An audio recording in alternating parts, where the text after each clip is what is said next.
Good afternoon, my amazing scientists. So it is story time. We are going to listen to a book, How Snakes Taste the Air and Other Animals. So we watched a Generation Genius yesterday where a lot of people put down on their 3-2-1 that they thought that this was an interesting fact. And so I am going to read this story to you. How snakes and other animals taste the air.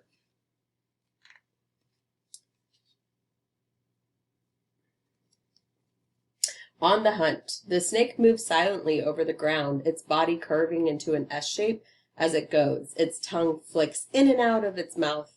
A few feet ahead, a little mouse stands in a pile of leaves. The snake starts to close in on its prey. No matter what direction the mouse runs, the snake follows it with ease. The snake's tongue continues to move almost too quickly to see. Suddenly, the snake strikes! It opens its mouth wide and swallows the mouse whole and alive. Without its amazing senses, the snake wouldn't be able to catch such a good meal. So I'm going to read my text features while I'm in here also, because those should not be taken for granted. Sometimes those can really help you and give you important pieces of information. So this says that makes sense. There are about 2,900 kinds of snakes on Earth, and they all taste the air with their tongue. Snakes are carnivores or meat eaters that use their senses to hunt. So I really like this sentence right here. Whoops. Because it has a great context clue in there for you. So sometimes we're given the definition inside the sentence. So if you didn't know what carnivores is, it says snakes are carnivores. And then in commas, it says, or meat eaters. So it tells you what a carnivore is. A carnivore is a meat eater that use their senses to hunt. And there's that snake.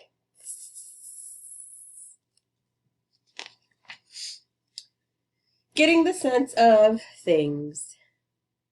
Look at your nose in the mirror. There's my nose. The openings in your nose are used to breathe and the openings in your nose used to breathe and smell are called nostrils. These little holes right here. They're even used for the same, or snakes have nostrils too. They're even used for the same things, taking in air and sensing odors. The air snakes breathe in through their nostrils is carried to certain sensing cells where odor is identified. However, snakes can only identify certain airborne smells using their nostrils. It's not their strongest way of smelling. A second olfactory or smelling organ senses the heavier odor particles carried by moisture. In order to use this organ, snakes have to taste the air with their tongue. There's the picture. I'm going to read my little boxes. That makes sense. An organ is a body part that does a certain job. For example, an olfactory organ's job is to sense odors. And then we learned at the beginning of this that that's located in your brain. Well, it sends signals to your brain. A snake's nostrils are more important for breathing than smelling. So they use their nose to breathe, not necessarily to smell. So in order for them to smell, they flick that tongue out to taste the air. The Jacobsons organ. The olfactory organ snakes use to smell is called the Jacobsons organ. The Jacobsons organ is also called the vomeronasal organ and is made up of specialized sensing cells. I may not have got that right, but I'm trying.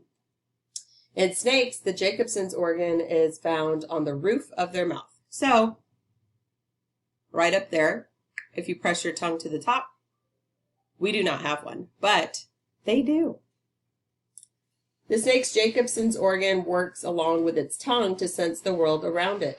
A snake's tongue is forked, which means it splits into two parts at the end, like the letter Y. Snakes seem to move their tongue in and out of their mouth almost constantly. Scientists have found that a snake moves its tongue in a certain way when it's tasting the air. That makes sense. The Jacobsons organ was named in the early 1800s for the Danish scientist Ludwig Levin Jacobson, who discovered the organ. A snake's tongue is different from a person's tongue. That looks like a cobra to me. Tongue-tied, snakes aren't truly tasting the air around them like you would taste an apple or a sandwich. So we kind of talked about this yesterday. Their tongue flicks out of their mouth to gather odor particles. The tongue then carries these particles into the mouth and then up to the Jacobsons organ. The organ has two pits in it that the snake's forked tongue fits into. The snake's tongue leaves the odor particles in these pits. The other parts of the snake's tongue may catch odor particles too. Once inside the snake's mouth, the particles can be pushed into its Jacobsons organ by the quick motion of its tongue. So that's why we always see it flicking in and out, because it's getting those scent particles, pulling it in, putting it up to that Jacobsons organ, and then quickly putting it out, and always assessing and sensing where things are. So I really like to show off snakes for sense receptors because they just have an amazing sense receptor, in my opinion. That makes sense. Snakes have no taste buds on their tongue. So when we say they're tasting the air, they're not really tasting the air. They're pulling in those scents from the moisture and they're putting it up to their Jacobsons organ, which then sends that message to the brain, which allows them to know and sense where things are. Some people think that the more deeply forked a snake's tongue is, the more often it uses its Jacobsons organ. It could be that those snakes just have more tongue area for sensing odors. So they don't really know. Messages to the brain. Once the odor particles reach the Jacobsons organ, some of the chemicals in them cause a message to be sent to the brain. The particles can tell the brain a lot. Snakes mainly use their Jacobsons organ when looking for prey. It helps them identify what kind of prey is nearby. Snakes know if they are hunting a rabbit or a mouse based on the chemical message the odor particles send to their brain. The odor particles picked up on the snake's tongue can tell where the prey is too. The snake's Jacobsons organ is a helpful hunting tool. That makes sense. Snakes hunt many different kinds of prey. Many of their body parts can stretch in order for the snake to eat the whole animal, such as a frog or birds. Some snakes squeeze their prey until they stop breathing. Those are called constrictors. These snakes are called constrictors. Other snakes kill with their sharp teeth and venom or poison that's made by their body. So if you didn't know what venom is, it's poison made by their body. So the top picture, that snake is squeezing that rat, and the bottom picture, that snake is eating a frog whole. Wow. Those with a backbone. Snakes are the animals best known for tasting the air, but they aren't the only ones who do it. Some other reptiles use their tongue to catch odor particles and bring them to the Jacobson organ on the top of their mouth. Lizards, such as Gila monsters, not sure, and geckos are other reptiles that taste the air. In fact, all animals that have a backbone have the chance to develop a vomer on nasal organ.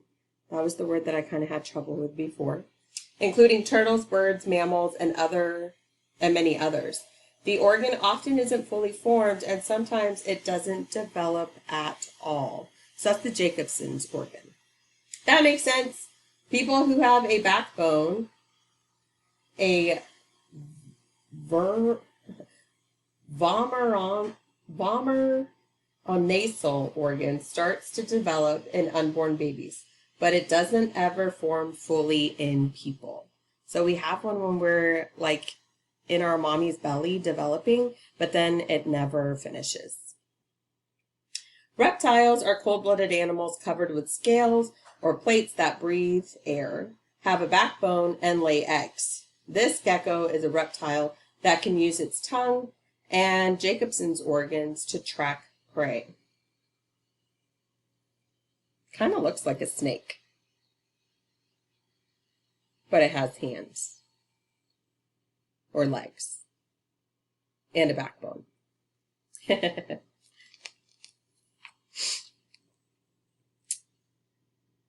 Look at that.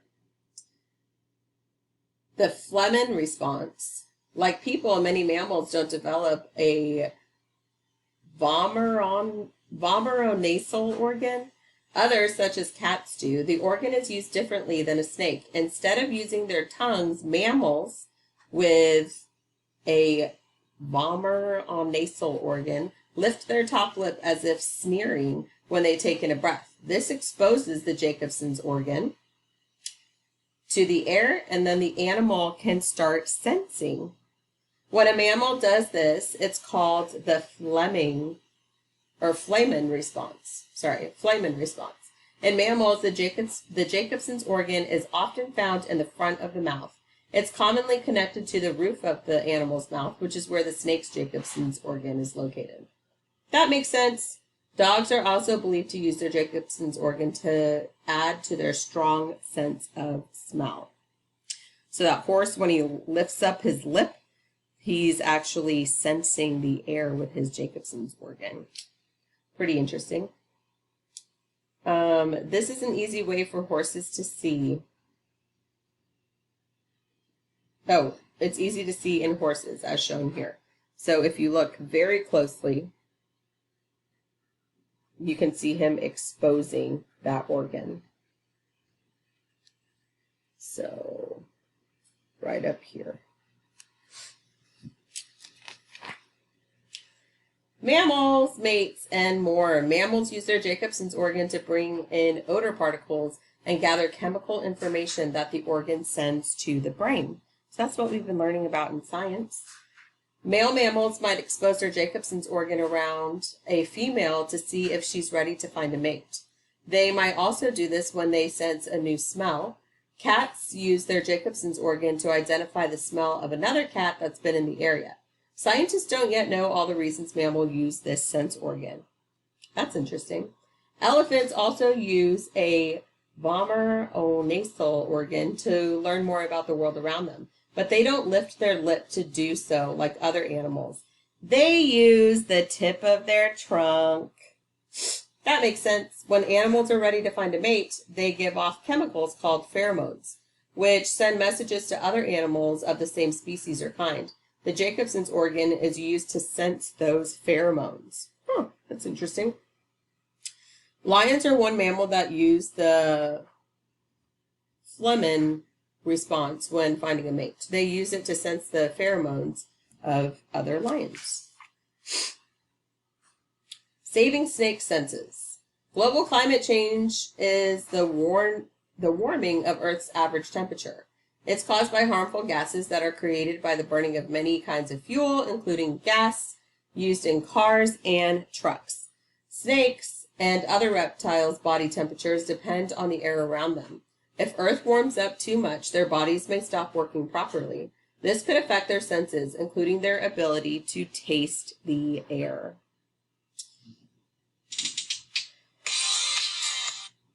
Snakes depend on their superior senses every day as they live and hunt. A snake's ability to taste the air is just one of the many reasons why these animals are such feared hunters. That makes sense. Global climate change is causing Earth's seas to rise. This could be harmful to many snakes and lizards, including the marine lizard. That's down here by my thumb.